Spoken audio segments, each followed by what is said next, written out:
Okay, pleasant night in the cabin, and now I'm limping over to the store for breakfast. Lots and lots of coffee, hopefully, and then it's going to be a relatively short walk to Shin's. I think I got about 15 miles. That's the actual resupply point where I'm going to be doing laundry, and Jen got me some sort of room there. So I should be able to fully clean up there for the first time in a long time.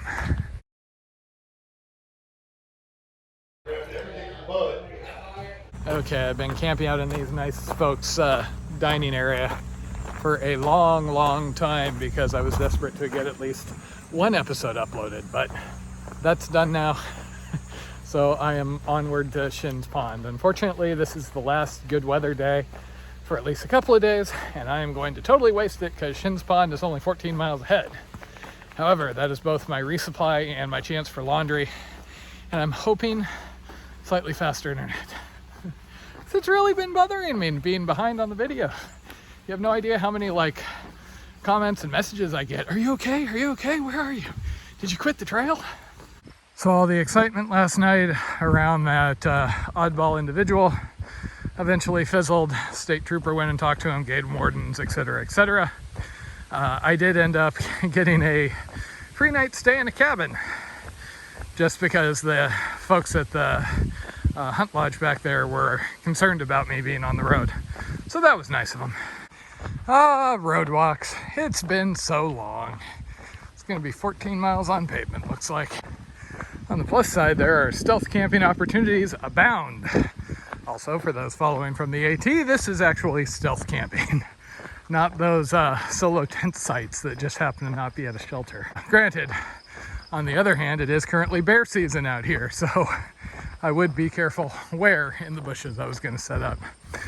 They shot a black bear and brought it to the diner when I was there last night.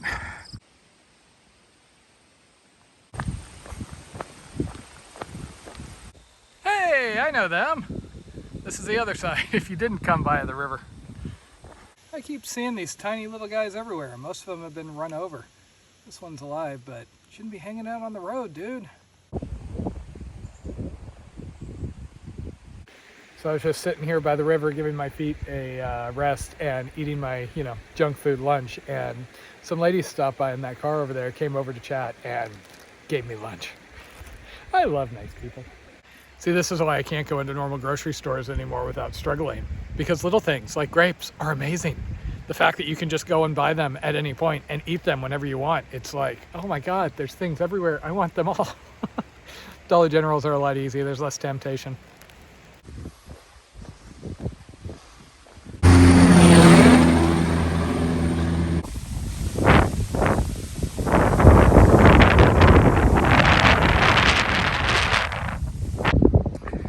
Okay, uneventful road walk into a headwind. I'm now at Shin's Pond. Hopefully they've got my room. Hopefully their laundry machines are working. And back on the pavement tomorrow.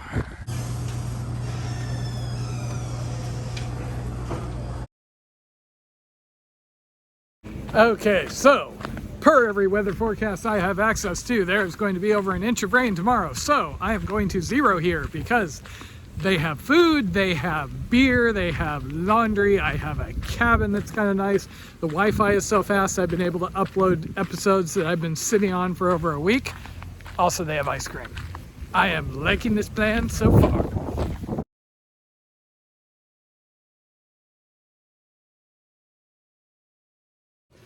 Part of me really wants to be making more progress, but most of me is really enjoying the downtime and the coffee and beer.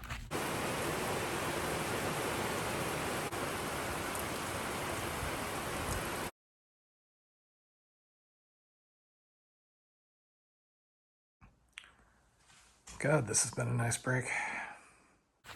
Okay, so worst of the rain is supposedly over, though it's going to be drippy for this morning.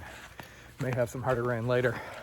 I've done laundry. I've been able to get off my feet for a little while. I've been able to eat a fair amount, so I'm going to go run and get breakfast, and then time to get moving again. Okay, waited out the worst of the rain this morning. There was actually 2 or 3 inches of rain last night, so there's been all sorts of flooding and whatnot, apparently. And also the power went out and the water's gone out, so I guess it's time for me to go.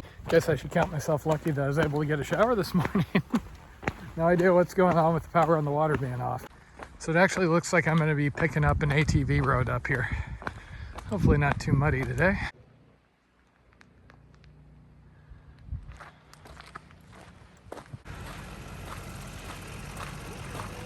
Okay, nothing more in the way of food, but I did have a nice chat with the owner. And here we go. And there's the trusty IAT blaze. Yeah, it got kind of fun out here last night. Okay, so with less than 100 miles left until the border, it is all about the border crossing at this point. The Canadian border opened for US citizens on August 9th. The requirements are you have to be vaccinated, which I was able to get vaccinated thanks to John down right before the Shenandoahs. You have to have been vaccinated at least 2 weeks ago, so I'm good there. You have to have a negative COVID test within 72 hours, and that is proving to be a little bit of a challenge. I had a place in Fort Fairfield I was supposed to do it. They're apparently swamped with all the COVID cases up here, so they're not doing travel testing right now.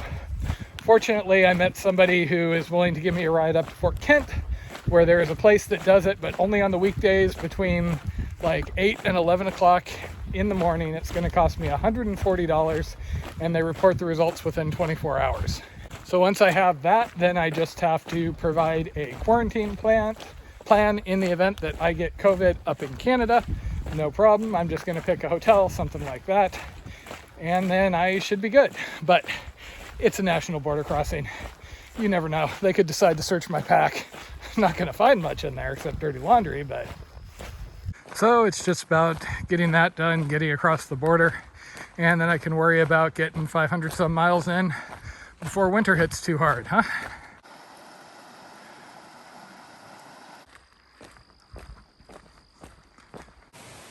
There's basically just water flowing everywhere. Not many people out here. Kind of feels like the weather might turn on me again though. And here we go again.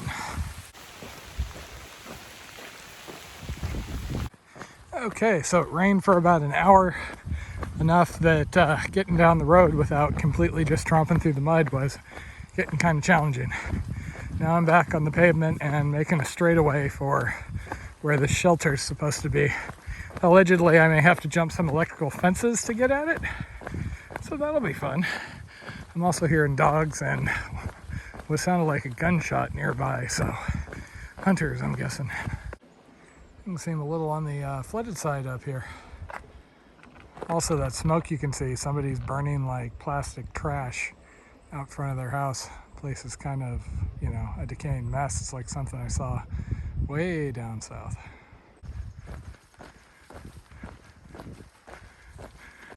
Huh.